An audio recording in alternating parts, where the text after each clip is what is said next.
So, hi, my name is Chris and I'm chatting truth with love. And I get inspired by the tarot deck sometimes and I pull 3 cards, the 4 of Cups, the Knight of Cups, and happiness, joy, coming back to life after a hard time, you know? There's the 10 Cups and there's the rainbow. Rainbow usually comes out and the rain subsides and the sun is coming back out.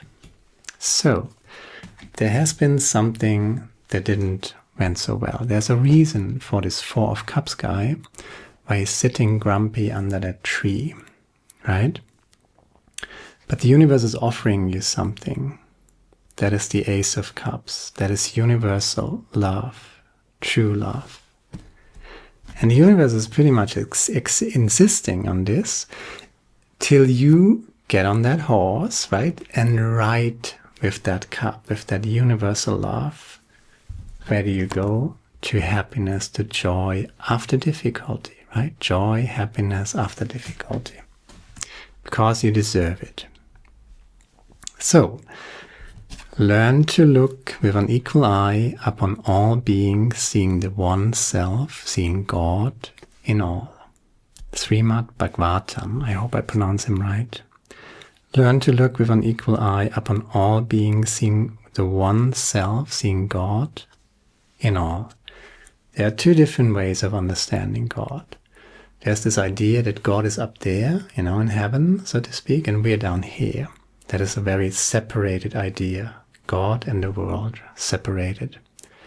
And then there's this other idea of Ramana Maharshi, for example, or Srimad Bhagavatam. Learn to look with an equal eye upon all beings, seeing the one self, seeing God in all. In this understanding, everything that is an expression of God, right? Even the bad stuff, even the not so good stuff, even whatever happened to you, you know, when you went through narcissistic abuse, for example, even the narcissist is an expression of God. And that is kind of, you know, we don't like that. We would like to have the bad people over here, right? And the good people over here. And then these come to heaven and these go to hell. But from this perspective, you know, when you think of everything, the entire world as an expression of God, that includes the narcissist, that includes criminals, that includes all people who hurt you and who did quote-unquote bad things. So you have a choice here. You can focus on your grumpiness, on your victim role, on your betrayal, on your narcissistic abuse, whatever happened to you. I'm not saying it was okay, absolutely not.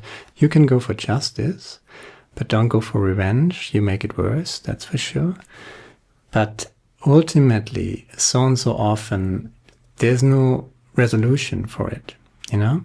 There's nobody coming and saying, oh, I'm sorry, or there's no justice, you know? There's no finish, there's no closing of this chapter. You have to close it yourself. And how do you close it? By remembering universal love. That is the Ace of Cups. Learn to look with an equal eye upon all beings, seeing the one self in all. Bhagavatam. And you take that universal love, that consciousness, it's more like an energy or an attitude, right? The joy in your life is directly depending on the quality of your thoughts. What do you focus your attention to? Do you focus your attention to what happened and your grumpiness, so to speak? Or do you build up your life again? That is the Ace of Cups.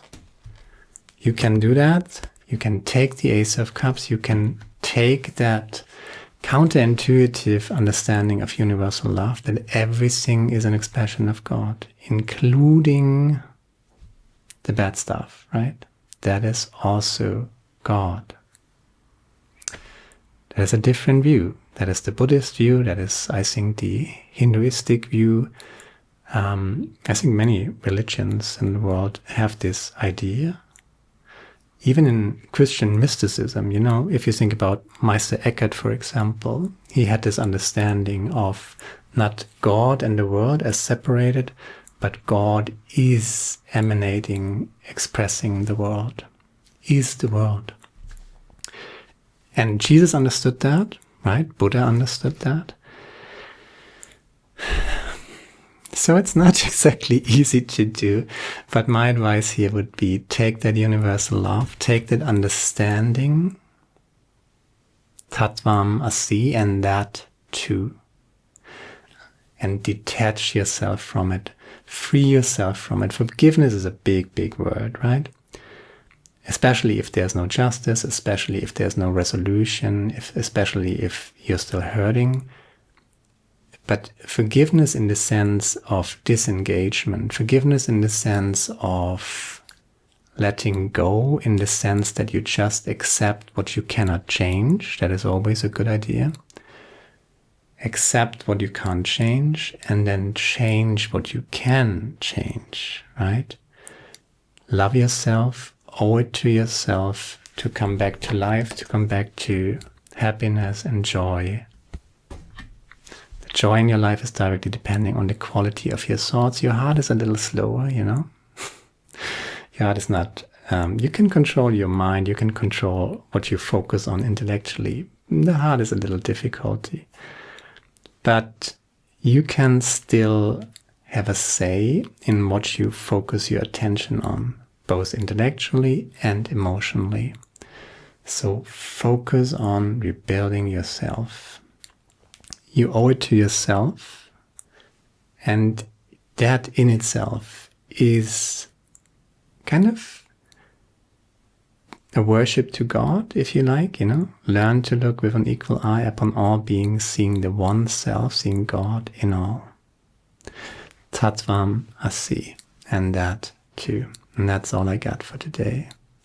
Now, Budaya, my friend, share, like, subscribe, leave a comment. Let me know what you think about it.